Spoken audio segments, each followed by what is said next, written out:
Greetings, welcome back to HMLive. Right on the front end this week, I want to familiarize you with an opportunity to be of real help to the Home Missions Division and to home missionaries. I need some help. I need some help with HMLive, and many of you are looking for an opportunity to make an impact. One of the vehicles that provides the resource that we're giving you today, the leadership training, Spanish leadership training, the director's communique that most of you get, others of you could download if you do not receive it, is to become a monthly partner with Friends of American Missions. And $35 a month, there are some who actually do this at $100 a month, makes a great difference. What it really amounts to is those $35 that you would give to that particular cause, we're able to turn around and when it comes allocation time of Christmas for Christ, we're able to basically, instead of using that funds, instead of using those monies from Christmas for Christ, this is already funded and already taken care of. Right there on your screen, there is an opportunity. If I could have 10 of you who this week would say, you know, I believe I'll give $100 a month and become partners with that. This is the commitment that my wife and I have made. We've been faithful to it for quite a time now. I'm not asking you to do something that we do not do ourselves, as well as being faithful to our tithe and offering. Now, this particular week is when I do leadership training. And I'm going to talk about focus. And this is as much teaching me as it is anybody else. You may have heard the story of the farmer who got up one morning to go feed the sheep. And as he was walking out to get the feed for the sheep, he saw that the tractor needed fixing. And so he began to walk over to the barn to get the tools to fix the tractor, and he noticed that the wood bin was a little low, and so he diverted his path, walked over toward the wood bin to pick up the axe. And as he reached down to pick up the axe, he looked over and saw that the horses were out of the pasture, and he ran to catch the horses, and he noticed as he was running that last night's trash fire had somehow got out of the barrel, and there was a little blaze, and so he goes over to stomp the fire out. And as he's stomping the fire out, his wife calls from the kitchen that the gas stove isn't working, so she can't cook him breakfast until he comes and fixes that. Well, I'm that farmer. You're probably that farmer too. I can relate to him. So busy fixing up the stuff, so busy taking care of this thing and that thing, and this happens to us when we're in pastoral role, that we don't have time to feed the sheep. We don't have time to care for the sheep. Somebody has a product to sell, somebody needs advice, you got this thing, you got that thing. And it's very easy. Home missionaries, it's very easy to become directionless. You're busy, you're active, but you're doing so many things that nothing is really being accomplished. You have activity without direction.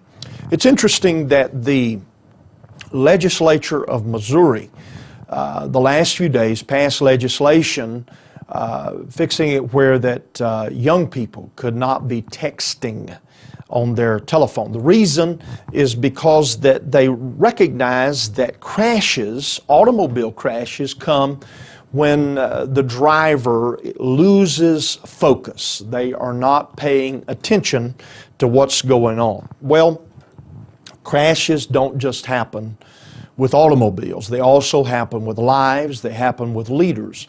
You don't have to spend many pages in the Bible until you read about Aaron.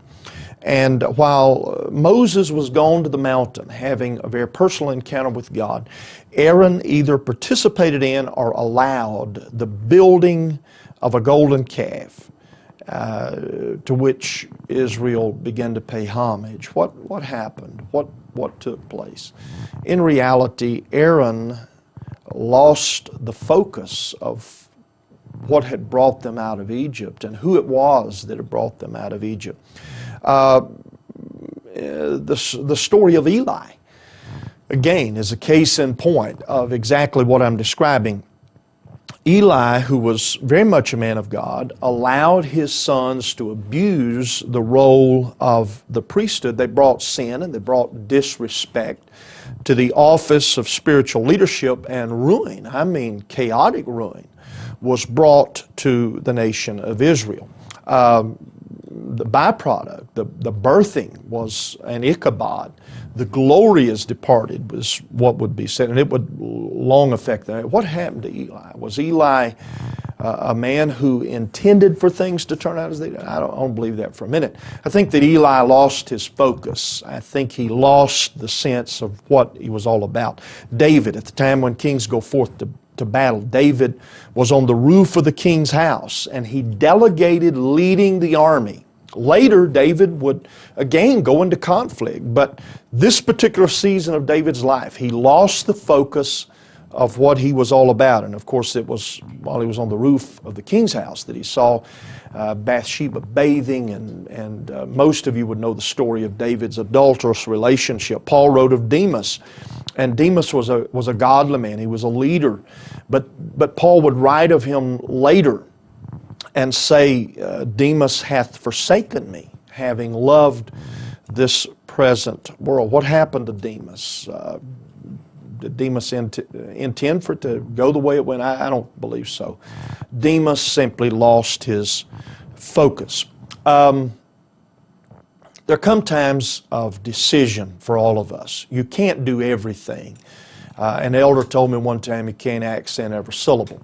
You have to decide what you're about. You have to decide who you are, what it is that God called you to do. I know that I will never be. I know that I will never be the great rah-rah promotional.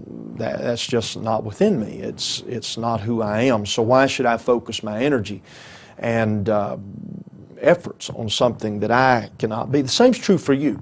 You have to find who you are. You have to find what God called you to be. Home missionaries, you have two objectives. You have two ministries, two departments, the get them here and the keep them here department. Focus on that. Just put your focus on those particular things. If God's will is to be done in you, get your nose to the grindstone.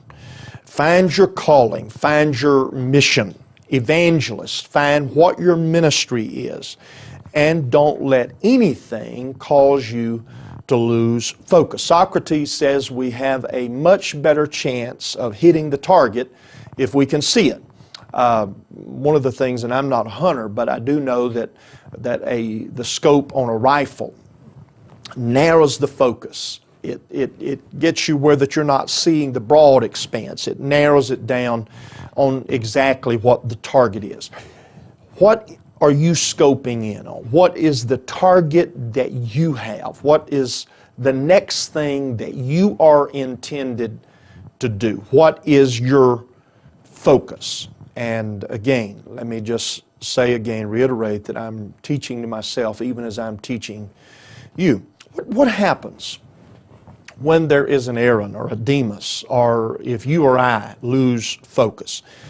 Well, one of the things that definitely happens, and I don't know that we always visualize or see this, but the work suffers. Whatever we're involved in, the work suffers. Publicly, we may be able to put on the persona, we may be able to put the look out there, but privately we're not doing our homework, we're not taking care of business, and it shows up, it affects us. The work suffers. The second is that when we lose our focus, there is a spirit of wandering that comes into your mind. You can be very active and be wandering to death. Israel was led by the pillar and the cloud for 38 years. They moved, God's Spirit moved before them at the same time, even as they were moving, even as they were active, even as they were